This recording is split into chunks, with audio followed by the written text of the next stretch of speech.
Hi, this is Crystal Hardison from Southeastern Livingston Center. I'm the director, and you are listening to Local Leaders, the podcast.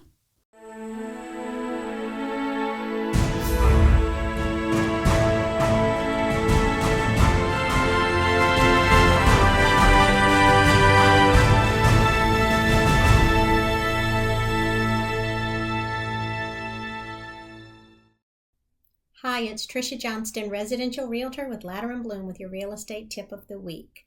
Moving can be very stressful for children. If you have children, here are 6 tips to help make your next move less stressful for them. First, discuss the upcoming move in a positive way, keeping them informed each step of the process. Often the scariest part of moving for children is not knowing what's happening next. Second, take them house hunting with you and talk about all the fun things you'll do in your new home once you move. Third, encourage them to share their feelings of excitement and concern with you. There are a lot of good books with some great conversation starters. Fourth, let them pack their room and give them a backpack or small suitcase to put their favorite toy, stuffed animal, blanket, whatever their comfort items are, and a few snacks. Fifth, as much as possible, keep their same bedtime and meal routine to give them a sense of familiarity and security. And sixth, when you get to your new home, be sure to take a break as soon as possible to go meet some new neighbors or check out a local playground. This will not only be a great stress reliever for everyone, it'll also be a great way for y'all to start making new friends in the new community. I hope this information has been helpful for you. I'm Tricia Johnston with Blum, and I'll be back here next week with another real estate tip for you.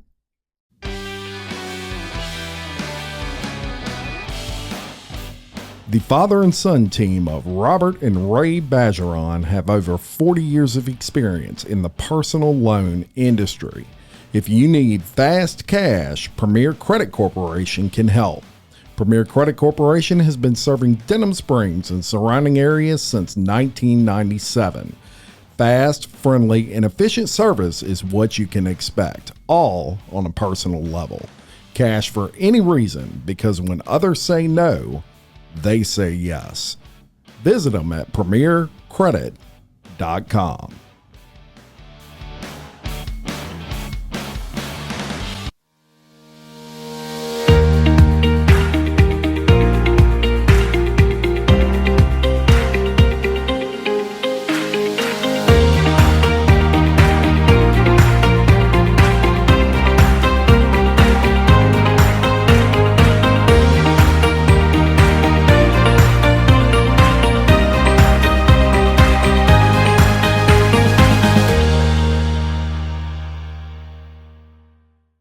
Welcome to the show, Warren. Thank you. It's great to be here. So for the people that don't know you, just tell us who you are and what your business is. Yeah, hi. I'm Warren Sager, and I am a business coach and serial entrepreneur. I love serial entrepreneur. I don't hear that one too much, but I might be a serial entrepreneur somewhere along the line. I think you maybe are. You just don't realize it. That's right. Well, that's what we're here today for. We're going to realize a lot of things about business that maybe we didn't realize through your eyes, and you have a lot of experience in business, and we're going to get to all that. But I want to talk a little bit about you and your family. You have an interesting story about where you were raised, in particular on a farm. So I want to kind of talk about that a little bit. So take me back to those times. So thank you. Yeah, I do have an interesting story. I was born in New York City. I lived there till I was 8 years old. And my dad is a city boy. My mom was a city girl. We were city people. But my dad had a dream. He had a dream that he didn't want to live in the city. He wanted to toil in the dirt and be more with nature and spend more time with his family. Yeah. So he sold our house, our little station wagon. We bought a farm and a pickup truck and moved to upstate New York, and we became farmers. So were you excited about that? I was not excited about that. I liked my little city suburbia life, and all of a sudden, instead of Little League and summer camp, I was taking care of the chickens and hoeing weeds out of the field. So waking up early and working hard, right? Yeah, really, really hard. Yeah, I've had a few people on the show that have kind of started out in life farming, and so I know a little bit about it, and it's it definitely develops a work ethic early, right?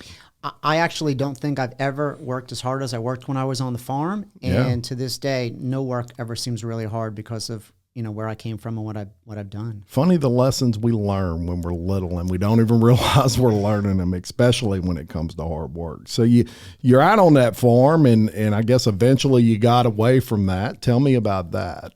So we were also doing some interesting farming. So we were what's called upland farming. We were growing vegetables, and then the way we sold our vegetables, because of the fact that we were from the city, is we would load this stuff up in the truck and drive it to the city, New York City, in Manhattan. We would set up tables on the street corner and hawk produce from the street corner. Okay. My dad was an amazing hawker.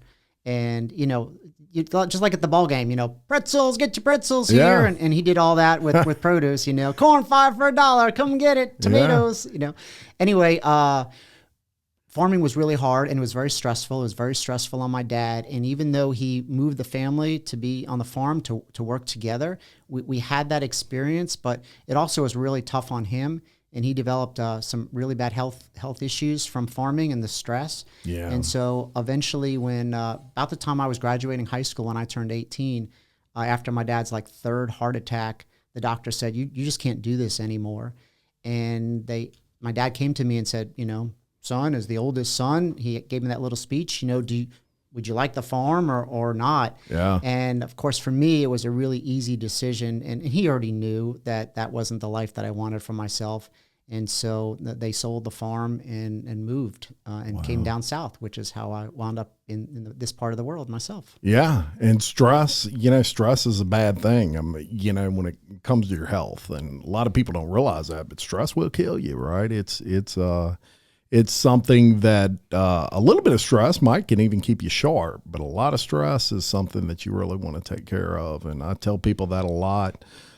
Business owners are famous for stress, right? It's not the easiest thing in the world to do to own a business. So it's interesting you bring up that stress. Yeah, it's the mantra, or I created a mantra from that I live by today that hopefully we'll get to talk about a little bit more, which is I so believe in working smarter, not harder. Yeah. Because you want to have more of a balance, and you want to reduce that stress as much as possible and figure out ways to mitigate it. So absolutely. It doesn't hurt. Yeah, that's right. And you like to scuba dive, you had mentioned in your little questionnaire. I am a scuba diver. Yeah. Love doing that. And luckily we're close to the Gulf of Mexico and some beautiful water out there, especially further south. And it's a great sport. I got my kids to do scuba diving as well. So it's a great family activity. It's interesting. I have a lot of friends that scuba dive. I've never been certified in scuba diving. They've always kind of tried to talk me into it, and I'm not against it, just never have done it as of yet. But it seems like everybody that scuba dives almost gets addicted to it. It's must be fun. It's a whole different world down there, and most people don't get to see it. One of the things also that I've done that I'm really excited about is I've also gone skydiving. So so when I think about it, how many people on this planet have been at 14,000 feet above the earth and been able to look down? And then those same people have been 150 feet, under the water. Yeah. So to go from negative 150 to 14,000 feet, there probably aren't many people that have done that. Probably not. It's always weird that I think about those, every now and then something like, what makes me really special? That's one thing that makes me special. Yeah, you've definitely seen both sides of that, right? From the ground to the sky. It's and underneath the ground a little bit. So never skydove either. And I don't know if I would recommend doing that. It's a great thing to say that I did it off my bucket list, but jumping out of a perfectly good airplane is a crazy thing to do. Yeah. I don't know. It's I would imagine it's a rush though for you. Absolutely, absolutely. And I've got the video that luckily that I paid extra for the video, so I have it for posterity, and it's just always great to have that and remember those times. How long's it been since you did that? Was it recent? No, it's been probably 4 or 5 years. Okay. Now. Did you do it here in Louisiana? Or? There is no place locally in Louisiana. I went to Mississippi for the day. I'm in this great group called EO, Entrepreneurs Organization, a group of peer-to-peer entrepreneurs that work with each other to help grow and develop into stronger leaders and entrepreneurs. And that was one of the activities we did as a group who wanted to go skydiving, and I was the first one to raise my hand. Interesting. And we're going to talk a little bit about EO in just a little while, because I did see that on your questionnaire and wanted to ask you about it. I was not familiar with it. So it seems like a great organization that we'll kind of get into in a little while. Okay. So you ended up coming to this area of the world about 18 years old, you said, or was there a stint before that? Well, no, yeah, there was a stint before that. So my family moved down south. I stayed up in New York and went to college up in New York, because that's where, the world that I knew. Sure. And graduated from college, started working out in the professional world. I went to work for Walmart, actually, right out of school as a manager. Yeah. So all my friends went to New York City. Again, that's the world I lived in. They all went to New York City to work on Wall Street or one of the big accounting firms. And I went completely the opposite direction. I went out to Springfield, Illinois to manage a Sam's Club. Wow. And what a great experience, though, because where my friends were toiling at the lowest levels and just working their craft, trying to figure out life and working hard, I was managing people and business and customer service and just really learning the tools of running a business from the number one business in the world. I mean, Walmart's definitely on that top of that list. There's no doubt about it. I mean, they have, when you think about businesses that have really stood the test of time and took a big advantage of just about every facet of scaling business, Walmart would be someone that pops in my head immediately. Absolutely. Amazon and Walmart are probably in my mind two that have really dominated scaling and all those sorts of things with business. Right. So I learned so much from them and how to run a business and made a lot of mistakes, but luckily did it, under their umbrella and grew as a leader. Sure. And then it became real clear to me after about 5 years that I wasn't cut out for the corporate world like that I was an entrepreneur and that it was time for me to take what I've learned and my experiences and start my own business. Now,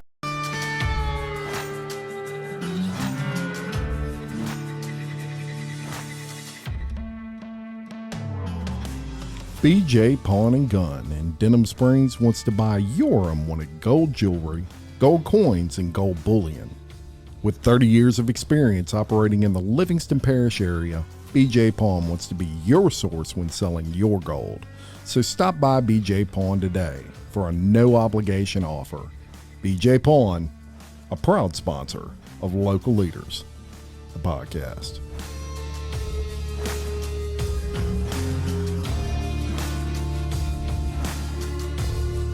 Now, this is interesting, so I don't want to gloss over that because that's an important thing that that people need to hear, and that is, what I would, when I pictured, I think of you sitting there and you're working for a company that probably has a lot of stability to it, right? I mean, Walmart's stable. Sam's Club is stable. You don't have to worry about them going out of business. I mean, that wasn't a concern of yours back then, I'm sure.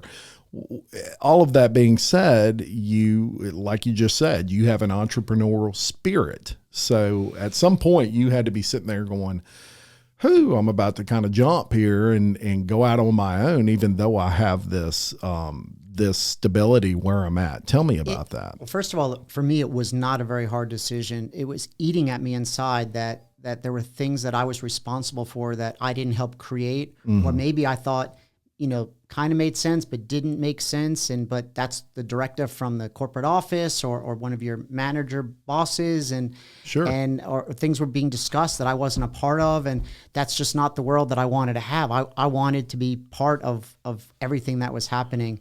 And Absolutely. I wasn't able to do that. Now, I was very fortunate because, again, I was still young, but I was a career-minded person. So I hadn't yet been married and didn't have kids. So making that risky jump, like you called it, was not as risky for me because it was just me, myself, and I just knew this is what my next step needed to be. And that's a great point. And I've had a few people on this show, and a couple of them did kind of make their decisions earlier in life, before they had kids, before they were married. And it was just them. And hey, if I fall, it's just me. A lot of, as you wait in life to come to say that decision, the issue becomes, health insurance. The issue becomes money. The issue becomes your children and your wife are relying on you, or if you're the female, my husband's relying on me, whatever. But so let me speak to that for a second. Sure. So, and I'm jumping ahead a little bit, but my second company, it was founded out of my living room as a part-time thing on the side. And I was actually working for another company at the time. And my wife made it real clear, because then we did have a house and 2 kids.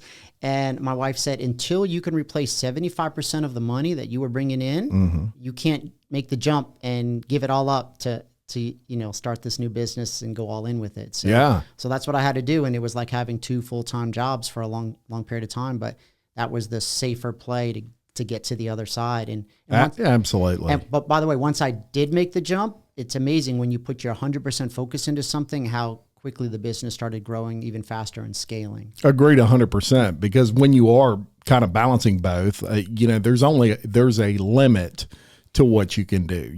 At some point you just cannot say scale it anymore, because your focus is not 100% on it. I mean, you're splitting time essentially is what you're doing, right? Between 2 jobs. Absolutely. And focus is one of the keys to success. You really got to focus your energies, and you could accomplish so much more if you have that focus. Yeah, I agree 100%. I tell people, I've said this more than once on this show, and that is you can become a victim of your own success if you're working for somebody else, in that if you're successful and if you're doing well, making a lot of money,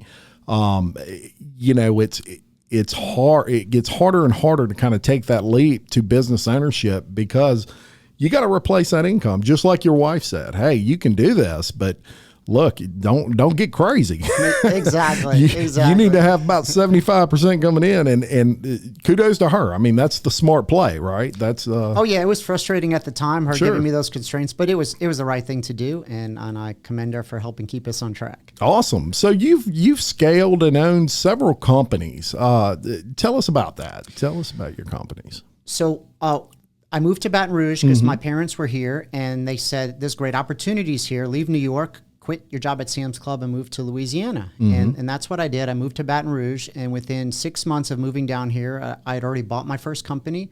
I bought my first house, and I had gotten married. So wow, Louisiana is like the land of opportunity for me. And let me ask you, was there a little bit of culture shock coming from New York and coming down here? And I mean, there's differences in people, right? Very much so, but in a good way. So I loved the weather was great, because I come from New York where it's cold and bitter. The pace of life, the way I describe it is, people up in New York live to survive.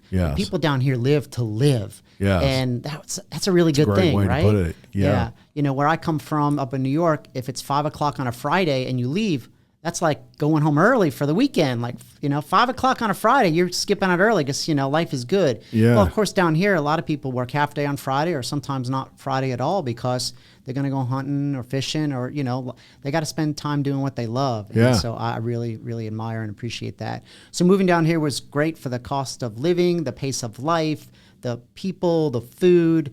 Loved moving to Louisiana. Yeah, the food's hard to beat. I'll tell you, it's good Cajun food around here everywhere you go. And we have people that even with companies that I deal with, they'll travel here for certain things, and they always comment on the food. When you live here, you don't realize it. This ain't like this everywhere. Exactly. But they're like, man, it's bland everywhere else. You come here and we got some spice. There's no doubt about it. So yeah, moving down here was the best decision I ever made. And I spoke to a lot of my friends up in New York and told them, all about it. And not one of them followed me down here, though. So come on. I can't believe it. But that's all right. They live their life and I live mine. And mine's been great. So I have no complaints. And, you went a far way away. I mean, you couldn't get no further from New York than Baton Rouge, right? Absolutely. They had to look it up on a map, figure out where it was. So this, I told you when I lived on the farm, it was very hard and very stressful, and needed to work smarter, not harder. I learned that from my dad.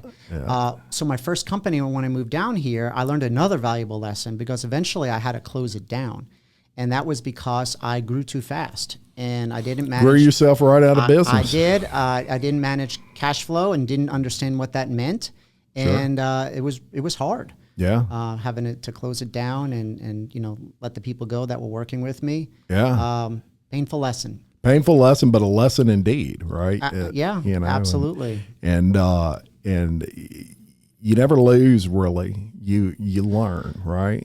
Everything that I've ever done, there are no mistakes. They're just learning experiences. Absolutely. And you just move on from them and grow as a person, and as for me, as a business leader and entrepreneur. So yeah, absolutely. So when tell us a little bit about that company. What did that entail? What did you, what was So that company, and for people that have been in Baton Rouge a long time might remember it, was called Mattress Makers, and it was a mattress factory and retail outlet store. We made our own mattresses in our own factory, and then we sold them at a few stores here in Baton Rouge.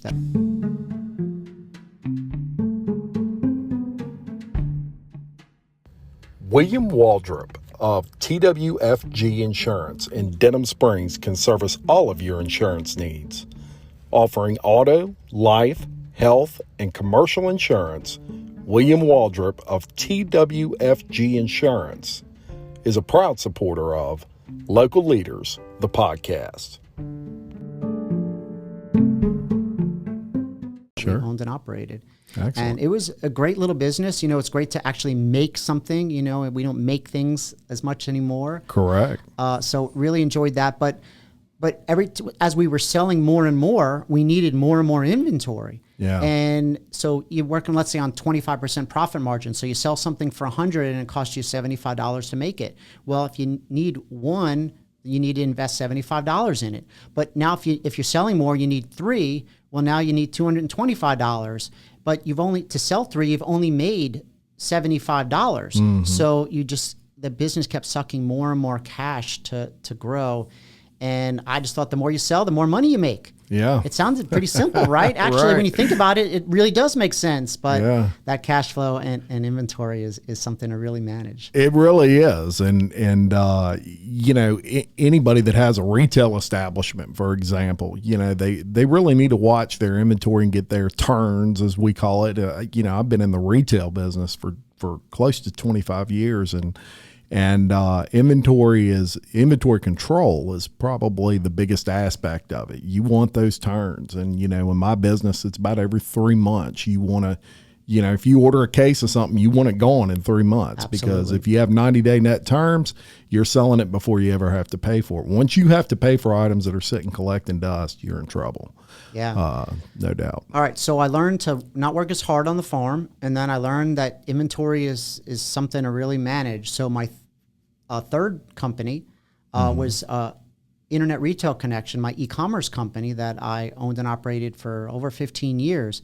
And that was the culmination of everything I'd learned up to that point. So first of all, it was a 100% drop ship company. I didn't have any inventory. Mm-hmm. After the experience I'd gone through, I'm like, I'm not going to do that again. Yeah.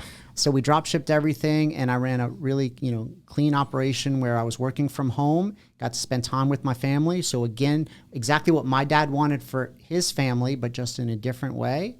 And then I was able to grow that business and scale it to really. What type of e-commerce was it? Was it a vast array of different items like you'd see on Amazon, or was it specific? So I had a business partner who was born and raised in New Iberia, and so he was a hunting, fishing kind of guy. And so when we were building our e-commerce business, it shows you how pure I was to business. I could care less what we were selling. I was going to just take all I learned with my retail experience growing up on the farm and selling produce and selling for Sam's Club. So I knew retail. Sure. And I understood running a business that I learned, no inventory. So we were going to build this business and we were going to do it all online. So it was going to be clean without inventory. Absolutely. But what we were selling didn't matter. Yeah. So my partner knew a lot about hunting and fishing. So we started with a camping gear website because that's kind of what he knew. And we had that website and it started doing really well. Now this was way back in the day. I think we started the site back in 2002. Oh, so wow. in the early days of e-commerce. Yes. And it started growing. And then one of the categories in camping is pocket knives. And so that category was doing so well, then we made a website specifically just for pocket knives. And one of our pocket knife vendors also had some other little category they had these gourmet picnic baskets. And so that started to sell because we had it on the site. And so we created a website for that. So we just kind of followed the money and followed what was selling and just sold more things. But in the end, we had 16 different e-commerce websites that we were selling product on that all funneled through to one back-end system that we had custom built ourselves. Sure. Nowadays, when you're in e-commerce, for $29.99 a month, you can get, a Shopify store or an Amazon store, any of these great places where you can sell. But back in the day, that didn't exist. You either needed to spend hundreds of thousands of dollars with a big comprehensive e-commerce platform that you could buy, or you could build it yourself. So that's what we did. We built our own e-commerce platform where we managed the technology, and that was what my partner did. And then I managed the business and the customers on the retail side. Interesting. And we sold a lot of stuff. Yeah. And just to back up a little bit, from back when you were in college, so you have a degree. What is your degree in? Yeah, I have a degree in business management. So I was very fortunate that I always knew who I was and what I wanted to do. Yeah. So I didn't lose focus and was able to stay on that path. So from, business on the farm to business in college to going right out into business. I was hyper-focused on business, always have been, and always will be. So yeah. So you're and I mentioned that because it's important for people to know you have some education behind all this, and especially with what you're doing now, which we'll get into. But I didn't want to gloss over that because that is important. It is important, the fundamentals of business and learning those. Of course, people that go to college for business or anything, the academic side, you don't know the real world side. That's right. So you really need both, but the academic side, that foundation is very helpful, and I was glad I did it. Yeah, I agree 100%. I mean, what you learn after college is probably 20 times what you learn in college from the, just school of hard knocks side of it. But the college is important because it'll teach you the things like accounting and all those sorts of things that you can't really learn from just doing it. I mean, well, let me share you a story because there's two parts to college, and I think people don't really focus on the second one as much as the first one. So you go to college to learn the nuts and bolts of whatever you're learning. If you're learning accounting and finance and all those things, those are important. Sure. But there's the soft skills in life, team management, being able to communicate with other people, being able to speak in front of a room, being able to manage your time and energy with all the activities and studying and things you have to do, that people don't really focus on those as much. And to be really successful in life, and I think in college, you really need to focus on those in addition to just staying in the library and getting a 4.0. When I went to college, I did not have a goal of being an A student and getting a 4.0 because I knew the amount of time and energy I'd have to focus to get a 4.0 had a cost. Everything has a cost. Sure. There are decisions to be made and it's opportunity cost. And to get that level of grades, I needed to sacrifice time and energy for the other things, the well-rounded education and other leadership and team and group activities that I could be a part of. Gotcha. And so it was very important for me to do that. So I went to a business school, and when I graduated, the dean of the business school called me into his office. I graduated, I think, and I'm not embarrassed to say, I think with a 2.9 GPA. So I was, no, it wasn't horrible, but I wasn't, Yeah. My picture wasn't on the wall, in the hallway. But he called me in. He said, Warren, I want to thank you. I've been watching your career here at school, and you are the kind of student we're looking for. You got so much out of school with the extracurriculars, the leadership, the volunteering, the other things that I had done, that he saw what I saw, which was there's so much more to college. And I got as much as I could out of college, the amount of the good, focus on the learning and also all those other soft skills, which is why I think I was successful, when I went to Sam's Club, because I knew how to manage people or manage a product or manage a team. And these things were really important. And that's the stuff that today, nowadays, people are not focused on as much. Those soft skills are so important. I agree 100%, and even with team sports. I mean, people that play team sports when they're in high school, for example, they develop skills that they use the entire rest of their life in some cases, working as a team, problem solving, things like that, competitiveness, discipline, all of it, discipline. Yeah. Training. Exactly. So it's, I credit my playing of team sports at that age with a lot of the way I am now with discipline and things like that. So absolutely. Very good stuff. So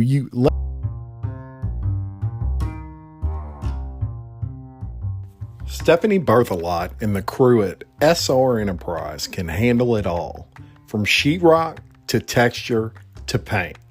Give Stephanie a call at 504-432-9284. SR Enterprise, where they spread the paint and you spread the word.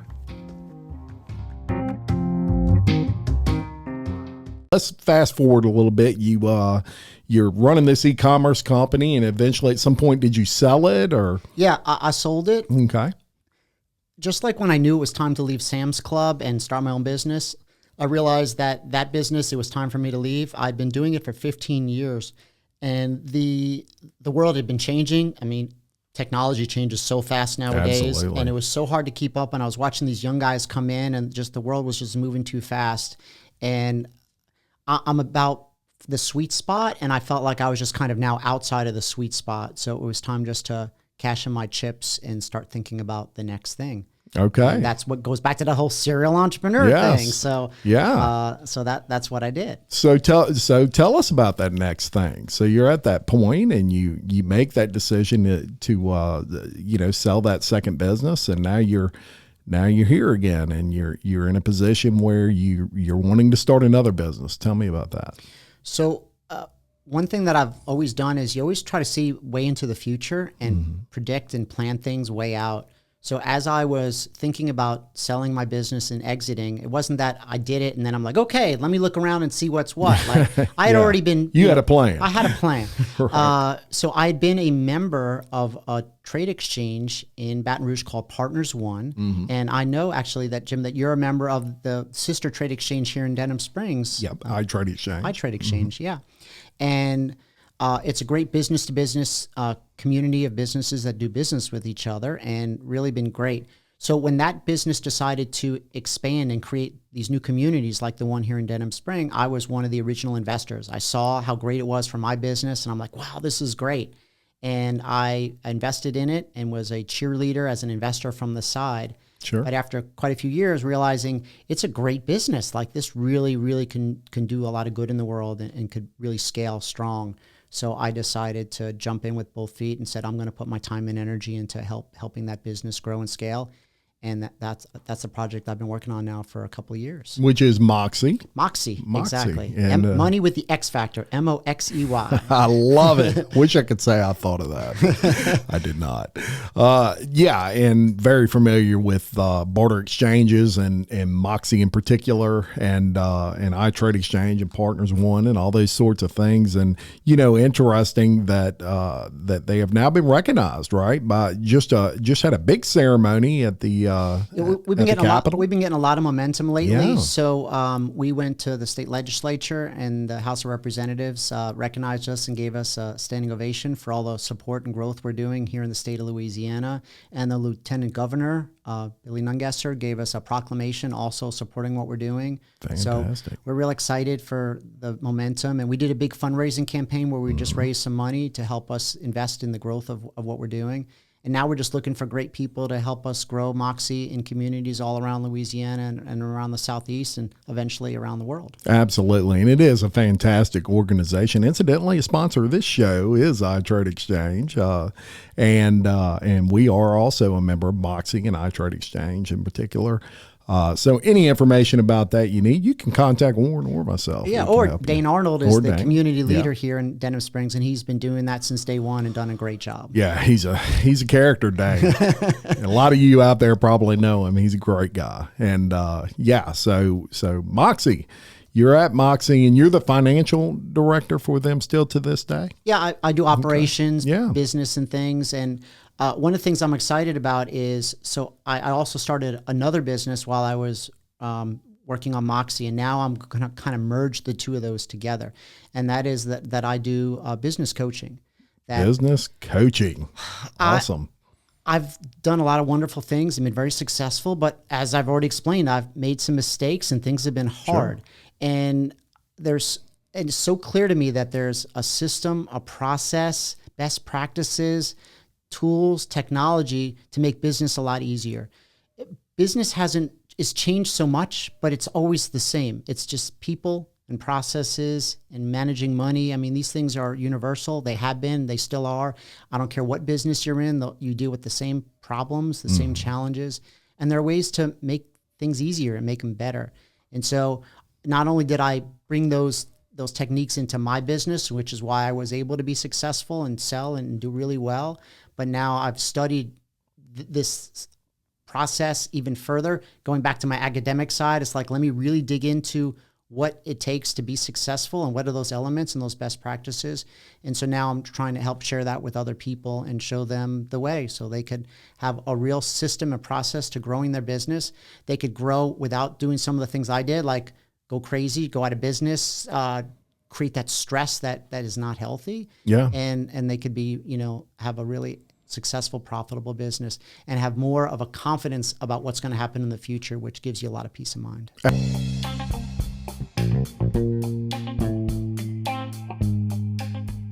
From humble beginnings in 1989, Big Mike's has long been a place for friends and family to gather for lunch, dinner, and drinks.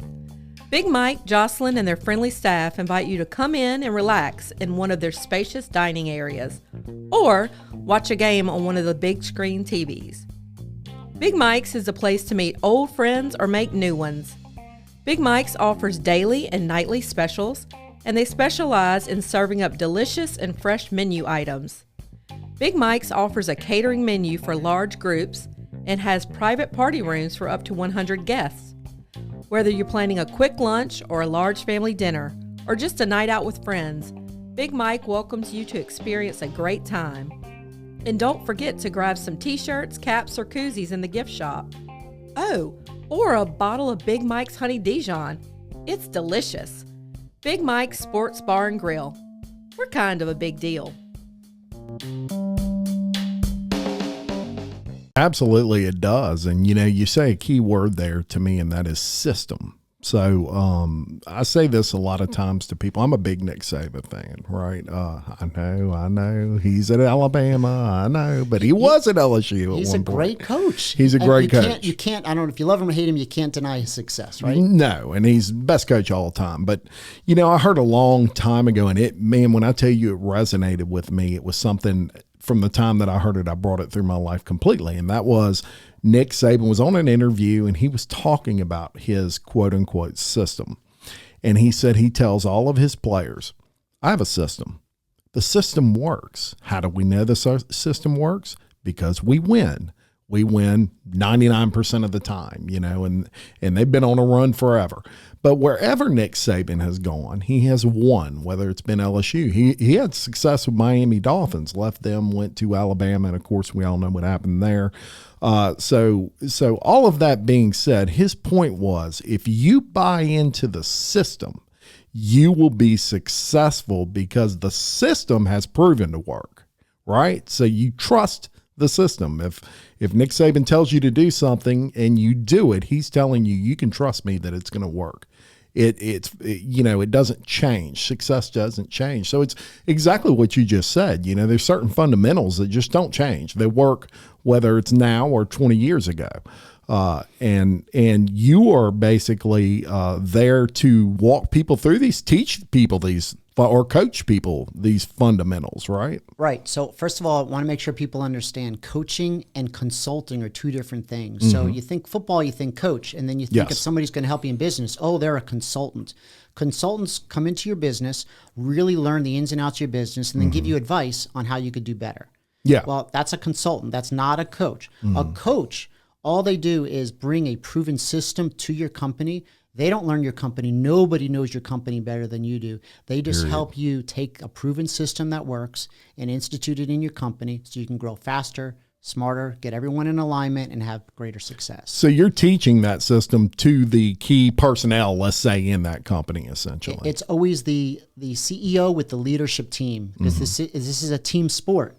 Business is a team sport, just like football is a team sport, and you can't do it alone. You have to have the whole team on board. Yeah. Yeah. And whereas consulting would be more like, let me see everything you're doing, and here's what you're doing that we don't like or whatever that you could improve on. And here's some advice on how to improve on it. Totally different than what you do. Well, first of all, nobody likes being told what to do. If you own a company, and you're probably successful, you don't think that, somebody can come in and know better than you. And the truth is they really can't. I'm not going in telling anyone what to do. I'm going in and helping you see the things in your business that can be improved and helping you clear out the obstacles so you can achieve them. Yeah. And it's just me guiding you through the way. It's still, your decision. You're running your business. I'm just helping you. I don't understand that all the successful people out there in most industries have coaches. Tiger Woods is the greatest golfer that ever lived. Nobody disputes that. And through his entire career, from when he was a kid to as a young phenom, all the way up until, recently with all his stuff, but he always had a coach. When you're the best golfer in the world, why do you need a coach?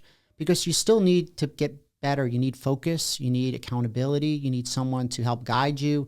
You need someone to look over your shoulder. And that's what coaches do. And so if you're trying to do better in the world, then a coach is a great thing to have in whatever your profession is. I agree 100% with that. And I want to read something I asked you that I think is important. And so I'm going to quote it so as I don't mess up your words.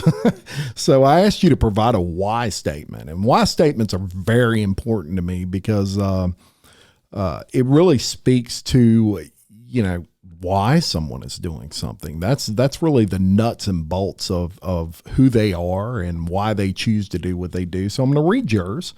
I asked you your why statement. What event led you to open your business? And you said, for many years, I have been someone that others have come to for advice about business. My companies were successful and I wasn't working so hard. So others wanted to learn how I was doing it. And I always had time for lunch or coffee to help business owners get unstuck, quote unquote. When one of my fellow entrepreneurs lost their coach and needed someone to help run their leadership retreat, I was asked to learn the system and pitch it in a meeting. Pitch in to run a meeting, rather. I loved the experience and was really good because I got high scores at the debrief. Soon after, I bought a company that was in trouble and wasn't performing well and decided to bring in this system to help that company and lead them back to health and profitability. Watching the leadership team and company grow and thrive because of this system really solidified my strong belief that every company needs a system and a coach to help them achieve all of their goals. At that time, I had sold all my own companies and decided to pursue coaching because I knew this is my way of giving back to the entrepreneurial community. That is important. Let me read that again. I knew this was my way to give back to the entrepreneurial community. And I'm going to stop it right there. Because I want to say that is the true sign of leaders, giving back. Took me a long time in life to learn that, but giving back to whether it's an entrepreneurial community, whether it's a 503c, whether, you name it, that is really what leaders do. You want to be at the top. We all want to be at the top. We love that. But if you're not giving back to something, you need to. It is very important. So I wanted to kind of hammer down that point and say that. Yeah, absolutely, Jim. And you know what's amazing is usually the more you give, the more you wind up getting. Yeah. I don't know how and why that works, but it just does. And I've always found that to be true. I have as well. And so kudos to you. That was not coached by me. You put that all on yourself. And so that speaks to who you are. And I'll finish this out with, I researched all the top coaching companies in the world and settled on affiliating with Metronome United out of Vancouver, Canada. This group led by Shannon Susko. Herself is a successful serial entrepreneur who also found herself drawn into coaching and help other coaches grow so more companies can be impacted by using a proven business scaling system led by an experienced coach. So here we are. We are at Metronome United, who you eventually decided on. So when you went into your business, you had options, right? They have several coaching companies. There are quite a few out there in the United States and around the world. They're all very similar because, again, the fundamentals of business are the same. They've all got a little different way they go about doing things. And it was really important because, again, I could have just been a coach on my own. I have the experience. I've been there, done that. I've made the mistakes. I've been successful. But to have, again, a good proven system with the tools and the process all laid out, and I didn't have to recreate all that. This company has it. They've been doing it for many years. And so Metronome United was just a great company to work with. The key differentiator for me was a lot of the systems focus on execution. Most companies have great ideas. It's always getting those ideas executed in a very efficient way to lead to success. And that's really important. Don't get me wrong. Sure. But adding in a layer of the right strategy to make sure you're working on the right things and you see the opportunities that present themselves and you're focusing on the sweet spots and things that you can get the best return on your investment. So when you focus on those and then you execute on them well, there's nothing that a company can't achieve and grow to. Yeah. And if you notice, he's using football terms right now. Execute, focus. I mean, it is coaching, right? It's, and those terms are important, especially in business. And so what a wealth of knowledge. You must be there now. Tiffany C-Card with Homekey Mortgage combines the experience and knowledge you need to make your mortgage loan a smooth, stress-free process. Reach out to Tiffany for more information on the vast mortgage programs available in the Livingston Parish area. Tiffany C-Card of Homekey Mortgage, a proud sponsor of Local Leaders, the podcast. Now, when you decided on Metronome United, so I would imagine they have, you go through extensive training with these folks and you get, I guess, certified through them? Yep, Is that absolutely. It takes about a year to go through the whole process because you've got to show your, mastery of the content and the tools and how to show them to people. And so they love coaches that have been there, done that. Again, this is an academic endeavor. This is taking the best processes and then the been there, done that, and put it together. And it's a powerful combination when you bring your own experience and a system to go along with it. Absolutely. You're a member of various business organizations. We already talked about Moxie and those sorts of people, but we mentioned earlier EO, so that Entrepreneurs Association, is that what that is? Yeah, Entrepreneurs Association or Organization, I'm sorry. Yeah, that was a turning point for me. As an entrepreneur and as a business owner, it's really hard. There are a lot of people out there doing a lot of great things, but when you're a business owner, you're you're in your own little group, and typically all the employees look to you, and you don't really have anyone to look to. You're kind of on your own, so it's very lonely being a CEO. It's lonely being a business owner. Sure. And EO was a place that I found that with like-minded entrepreneurs and business owners who were focused on growing themselves as leaders, growing their businesses. And the camaraderie, peer-to-peer sharing, and perspective you got from being with other entrepreneurs like that was really powerful. The focus of EO is having what's called a forum group. And you've seen things like that in other terms, like a mastermind group or a CEO roundtable. It's similar to that, except we go deeper. It's the they talk about the 5%. That the 5% of your life that you usually don't share because it's too intense, the great things like I just closed $1 million deal, or I made $1 million this year. That's something that you're so excited about, but you don't usually share that with people other than your closest friends, or maybe not even them because it's uncomfortable. Yeah. But that's the kind of thing you want to share with your fellow entrepreneurs. Sure. Or on the flip side where you're not able to meet payroll and you're going to take a second mortgage out on your house to, keep the business afloat.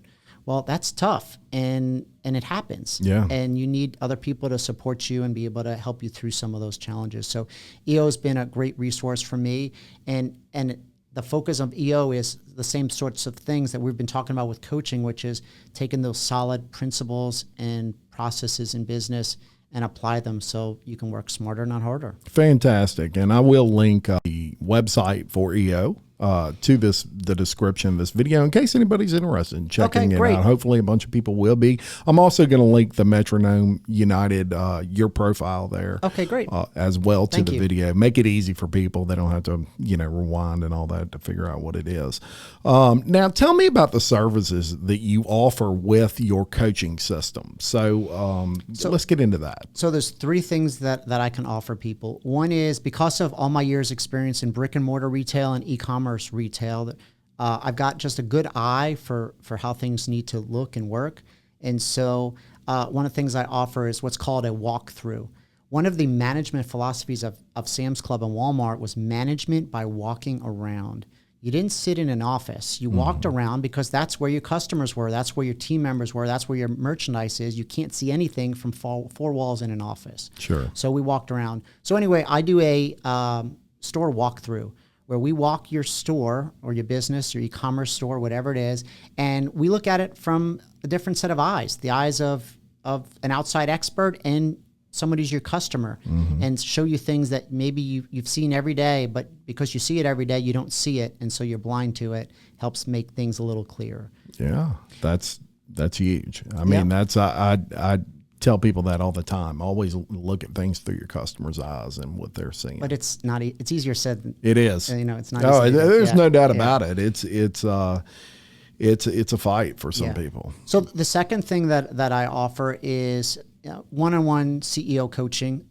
Again, a lot of leaders know that they're running successful businesses and they're doing great things, but there's something holding them back, and they need somebody, a one-on-one coach, to someone who's just there focused on helping them get to the next level, going through those obstacles and getting to some better practices to make life and their business better. So I would imagine you sit down with the CEO, for example, and maybe you say, what are your goals? Where are you wanting to be? I mean, I'm sure there's businesses that let's say their revenues at $10 million are fairly successful, and that's kind of where they want to be. They don't necessarily want to scale, or maybe they've scaled all they want to scale. And then there's companies that might want to go to 50 million. And so what you're going to do is you're going to coach them on maybe ideas and in your system to get them to that $50 million point. Yeah, and so that's not going to be on the CEO level, though. That's only with the CEO and the leadership team. So that's the core of the coaching that I do, which is to work with those teams and help them institute the practices, the system, and really take the business to the next level. The number one goal that I need for somebody to commit to working with a coach is this mindset of growth, that they want to grow, they're open, and they're willing to do sometimes the extra work and focus on the things that they need to do to be successful and make things happen. Yeah, it's important that they be open to it, right? And I would imagine it's one of the most important things. It is, but so many people are just so caught up in the comfort of their routine, and that's they don't adapt well to change. Yeah, I mean that's human nature, right? Sure. But so that's the key is being willing and open. Absolutely. Business is hard. You have a mantra, and your mantra is work smarter, not harder. Right. I do want to kind of ask you about that. And so that statement to me is you always want to work smarter and not harder. Definitely.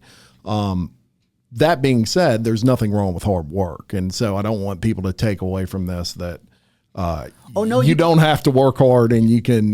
No, you do have to work really Absolutely. hard. But there's hard, and then there's hard, and yeah. I want to do the former, not the latter. Yes, yeah. Work harder with your mind and those sorts of things, and not so much in your business to where you're ringing up product. And wait, you just said something that's really important, and that's kind of the core of what we teach is you have to work on your business, not in your business. Right. If you show up every day to your business and all you do is put out fires and answer questions and deal with what comes your way, then you're working in your business. Working on your business is you're looking at the future and what the trends are and what things you can do as a business to fill the needs of your customer in a greater way. You're looking at the changes in any environment with regulatory or, economic changes that's going to change the way your business is going to run. You're looking at your people and figuring out how you can give them more resources so they can work smarter, not harder themselves and be more successful, be happier. Do they need more education or support, or what can you do to make them better? Right. And that's the definition of working smarter and not harder. Right. And so good point there. Now, and this is somebody, the advantage to dealing with me right now is that I'm someone that wasn't familiar with your business before we sat down and talked. And so I can give you kind of my look on you in a way. And one thing I would imagine would be advantageous to you is networking, right? You rely on I would imagine it's important to get referrals and get things like that to get in front of business owners CEOs and in other words, you don't have like a brick and mortar that people go to and say, hey, I need business coaching, right? It's based off of people buying into your system and then referring you. And my reputation, and your reputation. Of being able to deliver on results and help people. Absolutely. So, yeah. Absolutely. So networking would be great for you. Yeah. But luckily, I've been, through my network of EO and through Moxie, and the fact that I've been coaching for a few years now on the side, that I built up a pretty good, reputation and network of people that I work with, and hopefully that'll continue. I'll build momentum, and I can help more companies and help more CEOs grow their teams. So, are there specific companies that you look for, or that you work with, you want to work with specifically? And even if it's, I don't know if you base that off of revenue or industry or what. Okay, so first of all, the number one requirement is they have to have a growth mindset. That is the stop right there. If you're not willing to grow, that's it. So we already said that, but I got to harp on it because it's the most important thing. And it's not just the CEO, because the CEO sometimes wants to grow and is very focused on growth, but their team isn't. And so now you got to get the buy-in of the team. So growth is very important. But this system really catches on fire, and being able to build a process, the more successful you are, the more successful you can be. So any company at any level could follow these steps and be successful. But when you try to bring in a coach and bring in some of the technology systems that really help make it go, it starts, being costly. And so you got to be able to have a good ROI on that investment. Sure.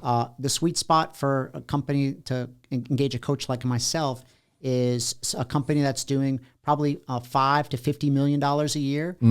Industry doesn't matter, because like I said, the system works for any business. These are fundamental business practices that have no boundaries with industry or any sort of niche or category business. Sure. And then just willing to invest in their growth as a company to help get to a new level. That's it. It's real simple. Okay, so if I have listeners and they're under that $5 million mark, does that mean don't reach out, or does that mean reach out and get some information? No, reach out and get information. Okay. Probably maybe won't engage a coach at the level that I'm offering my services, but there's so many free resources out there that I'll be happy to point them in the direction of. Metronome United actually has 2 books that are out there. So for $15, you buy the book. It tells you all the things that I'm teaching. Yeah. So the information's out there. The coach helps you implement it and make it go faster, but you have the information and could do this all by yourself. So level 1 is you read the information and do it yourself. Level 2 is you read the information and then maybe you go to we sometimes have these boot camps where you can attend. So kind of get immersed into some of these concepts and tools and understand them. And then of course the third level, the highest level, is actually engaging a coach like myself to help you, take your business from here to there. And it's a process too. When the engagements obviously, aren't short term. From start to finish, and say finish, there's no ever finishing, right? Your business is never done. Right. But it's about 3 years before you really get all of the systems in place and really get rolling and start to really compound themselves. So that's a real commitment of time and energy and money. So it's something that, but of course, if your business could, double, triple in business, that's significant, and you could really, get the ROI of those invested dollars worth it. I would say so.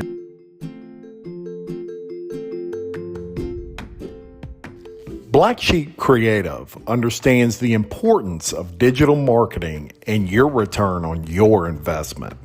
It's their aim to provide professional web and graphic design services at a price point that smaller businesses and startups can afford. Get in touch with them on the web at blacksheepcreative.com. And so folks, that's some good information for those out there that, maybe their business is just starting and they're not to that level yet that they need to be, maybe to get a coach. But there's books. There are books. All right. And I don't know if you're ready to get into this now, but I brought a little cheat sheet of some things that I want to share that's going to help people. That's right actually now. It's a 7-point discussion, and we're going to give you a little. It's almost like a little sneak peek, maybe, into some of the things that Warren can do for your business. And so let's talk about that. You picked the perfect time. That was my next thing. So you mentioned Nick Saban, successful coach and successful program. When I moved to Louisiana, one of the things I learned was football is big down here. And so I became a real fan of football, SEC football. My son goes to LSU, so I'm a big LSU fan. And I realized so many similarities between successful football programs and successful companies. Yes. So all the systems that I use as a coach, I kind of came up with an analogy to football. And so I wanted to share that with everyone today and so give you a glimpse of to some of the things that you could be thinking about. And if you come away with nothing from this conversation other than this is a catalyst to make you think about your business in a different way and try to think about how you could put some of these things into your business to be more successful, this in itself is a great start. Perfect. All right, so I'm going to run through these 7. Yep. There are 7 things that really make football and running a business the same and successful. So here we go. I'm ready. I'm going to rapid fire. If you stop me if ready. I'm going too fast. No, go. All right, first one, communication. Football teams that win games communicate.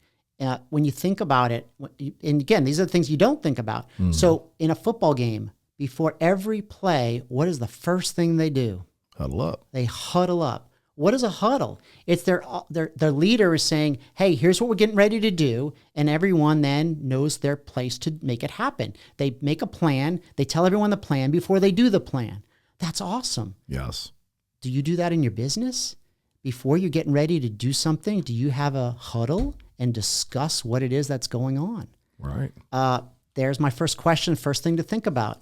All the companies that I coach have a daily huddle. You cannot have a successful company and have a good communication and good focus and good plan unless you're discussing what's going on. So you got to have a huddle. Successful football teams have a huddle. Companies need to have a huddle too. Second part of communication. How about halftime? What happens at halftime? At halftime, Band plays. Well, while the band's playing, what's the team doing? Yeah, they're covering that first half. They're in the locker room analyzing what they were doing, what worked, what didn't work, and what adjustments they need to make for the second half so they can win the game. Yes. Well, do you do that in your company? That would be the next step and thing to think about. You've got to have good communication, analyze the play, analyze what's working, not working, meetings and communication. So I teach in the books, there's this whole setup of a proper communication rhythm from daily huddles, weekly team meetings, monthly leadership meetings, quarterly and annual planning sessions, all these things leading to get everyone aligned as a team, communicating, understanding, and therefore you know what everyone's doing and you're working towards the plan. Excellent. So that's number 1. That's a lot already, huh? That's a lot already. All right. So number 2. But good. Statistics. Yeah. Every team, baseball, football, that statistics, there's all these numbers. What has this person done, what the team has done, the this and the that. There's so many numbers that they're following. They're using those numbers to make sure that the players are executing their positions and the team is therefore doing what they need to do. Sure. Well, companies need to do the same thing. What measurements are you using against your team members? Does every team member have a number that they're responsible for or some metric or something that they can be held accountable to? And every day they know what to do. And every day if you look at them in the eye and say, hey, Jim, how did you do today? They can actually say, oh, I'm winning because I have done X of the X or whatever that number or something that they're held accountable to. So statistics are so important in any sport, and they're as important in business, just we don't focus on them enough. So we need to give more metrics for people to work on. Agreed. All right, that's number 2. All right. Number 3. One of the famous visuals I have about football is you got the coach standing above the team, and they've got that whiteboard or that blackboard, and they've got the O's and the X's, and they're drawing the lines. What are they doing? They're showing the play. Well, they're showing it in a visual way. They've created a picture to explain the play, the plan, the strategy of what they're going to do. Human beings are very visual creatures. We see a picture and we understand what it says. They say, picture says 1,000 words. Sure. So imagine if you were a leader of a company and instead of explaining what we're trying to do, you showed them through a picture what they're trying to do. So one of the things that I teach in coaching is creating these strategic pictures of certain parts of your business so you can see your business in a visual way. So an example of that is one of the foundational things we teach is called a KFFM, Key Function Flow Map. And it's a way to actually look at the 4 or 5 important functions that make your business run, that actually put money in the bank. And then you look at each one and you figure out who's responsible for it and what are the numbers to make it go. So for example, if you were selling cars and every 10 people that showed up on your lot to buy a car bought a car, 1 out of 10. Mm-hmm. So, first thing would be, marketing to get people on the lot. Well, the more people on the lot, you need 10 people to get 1 car sold. So you just be following the functions, and it's kind of a very visual way to see, oh, wait, the second step is closing sales, and we don't have a good closing rate. We're supposed to be at 10%. Now we're closing at 5%. There's a red flag problem. So visualizing that. So Blackboard, visualizing your strategy, visualizing what's happening. That's the other thing that businesses need to focus more time on. All right. Number 4. So we talk about the plays and being able to execute the plays, but how do you know the plays? Teams have a playbook. That's like the Bible of the team. You really need to know the playbook. Every player needs to know the plays because when it's time to be on the field, you got to know what you're supposed to do. Sure. So every team needs a playbook. Every company needs a playbook. You need everyone to understand where you are and where you're going and what things they need to do. And that goes back to how do they know that? Well, once you come up with the plan, you communicate that to them with the meeting rhythm, with the strategic pictures, and it all starts to come together. Sure. Now all of a sudden, it's not just you show up every day and the CEO, the owner knows what to do and you're just following his lead. What he sees, you see, and now you know your place in the bigger picture, and it really starts helping everything come together. Gotcha. So playbook. Next one is one of my favorites, using the rules. So again, football, one of the statistics that they always talk about in football is penalties and yards gained or lost in penalties. You could win or lose a game. In fact, I think there are statistics that show that's a huge defining factor in winning or losing a game is penalties. Yes. What is a penalty? It means that you broke a rule. There's a rule and you didn't follow it. Well, in business, what are the rules you need to follow that make or break a company? Yeah. What are they? So I define them as the core values, the rules of how the company operates. So let me give you a quick example that help clarify the picture of this. So lots of great chicken places out there in the world. One of my favorites is Chick-fil-A. And if you've been to Chick-fil-A and then next week you go to, let's say you go to Popeye's Chicken. They both make great chicken. But boy, there is a difference in how Chick-fil-A operates and how Popeye's Chicken operates. Everything from the way they run the drive-through, the person at the counter, the way the bathroom looks. And all that comes down to is they have core values. It's their culture. It's how they empower their people to run the business. And so a company needs to be really strong in those values and communicate them. And everyone who works there needs to know what they are. And then when they know what they are, everyone needs to follow them. Because if everyone's following those guiding principles, then you have a company that's successful because people are not breaking the rules. Yeah. If there are no rules or people don't know what they are, then they're going to break them and then things aren't going to work. So follow the rules. Yep. All right, next one, recruiting.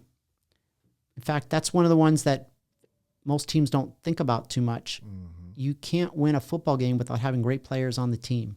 And so when the end of the season happens, you're like, oh, can't wait till next year. You think the coach is sitting around just taking a vacation and waiting for the next season to start? No, he's hitting the road recruiting to try to get the best players to play on his team for the next year. Companies need to be recruiting for A players. You want the best players working on your team. And how do you get them? You need to be recruiting them. You need to create a great company that people want to work for.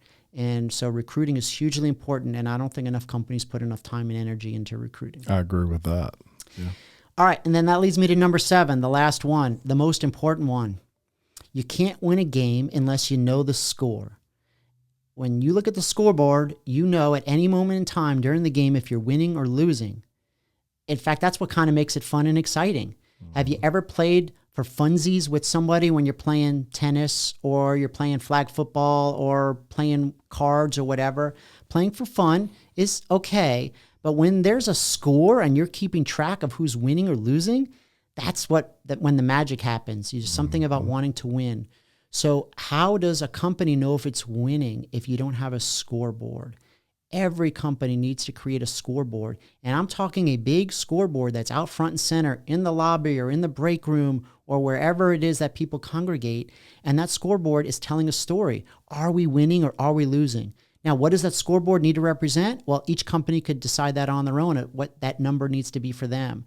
But if their goal is, let's say, to close 100 deals this month, and they put a big 100 on the wall, and every time they sell one, it comes down and goes 99, 98, 97.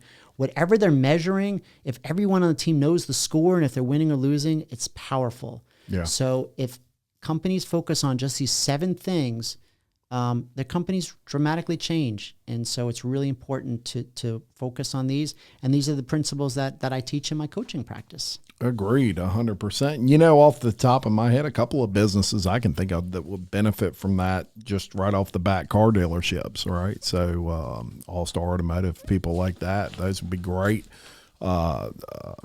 people to do business with Warren as far as your business is concerned. Auto dealerships pop out for some reason to me. Also builders, large builders have large teams that could also benefit from some of what you're saying here. And those are 2 just off the top. Yeah. What I tell people is if your company is growing and doing great, but you're pulling your hair out because every day you show up and what if you don't have hair? And I'm so sorry, Jim. I didn't mean to. I pulled it all out. If you're running a growing company, but you're every day you get up in the morning, you go to work, and you're afraid because you don't know what's going to happen next. Like you just this chaos in your success. Then you need a program, you need a process, you need a coach. Yes. On the flip side, if you've been working so hard and this year kind of looked the same as last year, which looked the same as the year before, and you're not getting ahead and you want to get ahead, then you need a different system. You need a coach. You need to help move things in the right direction. I agree 100%. And I want to thank you for coming on today. We've been going, believe it or not, an hour and 5 minutes already. Here wow, on time Local flies Leaders when you're having podcast, fun. doesn't it? Yeah, I mean, it seems like 20 minutes, but we're going to go ahead and wrap it up. And I do want everyone to go out. Let's show our support for Warren and his business. Warren Sager. What's the last part? Warren Sager Coaching. Oh, I'm sorry. I didn't know where you were going with that. Right. I apologize. I was just going to let you finish. I missed my cue. Warren Sager Coaching. Thanks so much for coming on today. If business owners want more information, let's shout out your website real quick for those people. Yeah, it's warrensager.com. And you have a Facebook page yet or not? I do. Okay, what is that? Warren Sager Coaching. Easy. I got it now. See, I'm on to you. You're on to me now. So I'll be linking all of that also to this video if you're watching the video version. And you can just click on that link. It'll bring you, we're going to have all kinds of links on there that we talked about today. I do want to thank everyone out there for viewing and listening to the Local Leaders, the podcast. Please continue to like, comment, subscribe, and share Local Leaders to all our social media platforms as we strive to shine a spotlight on all our local businesses. I need to mention LOPA, Warren. That is the Louisiana Organ Procurement Agency. Local Leaders, the podcast, has partnered with Real Life, Real Crime, a podcast by Woody Everton, as well as Captain Duvall of Duvall's Cajun Charters to offer a fishing trip for 2 with Woody Everton. This inshore trip will come complete with a booked room in Delacroix, Louisiana, a fishing charter the next morning with Duvall's Cajun Charters, and you'll be fishing with Woody Everton, as well as a 125-quart Yeti ice chest, courtesy of Local Leaders, the podcast. Folks, this package is valued at several $1,000s, and what we're doing is raffling off tickets. We're going to draw the winner live at Crew Bash 2 in June. You don't have to be present to win, and all the proceeds, Warren, are going to go to LOPA. So this is a great nonprofit, and they handle an organ donation. Yep, So, I'm an organ donor. Love LOPA. There you go. So check that out, and I'm gonna also have that link to this video where you can click that, purchase raffle tickets. It's $15 each or $100 for a book of 10 tickets. So check that out. I do want to thank all my sponsors, including Premier Credit Corporation, Tricia, Johnston Realtor, Big Mike Sports Bar and Grill, Sporting Center, Black Sheep Creative, SR Enterprise Painting, and William Waldrop of TWFG Insurance. We could not do any of this without all of you. Until next time, I am Jim Chapman, reminding you to love your community, support local business, and keep leading. Thank you very much.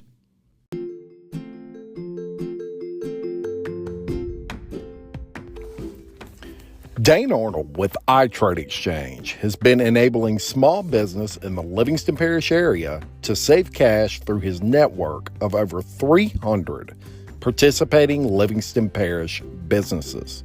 Saving cash by trading services with other exchange members is what iTrade Exchange is all about. For more information, contact Dane Arnold at 225-205-3640 or visit iTradeExchange.biz.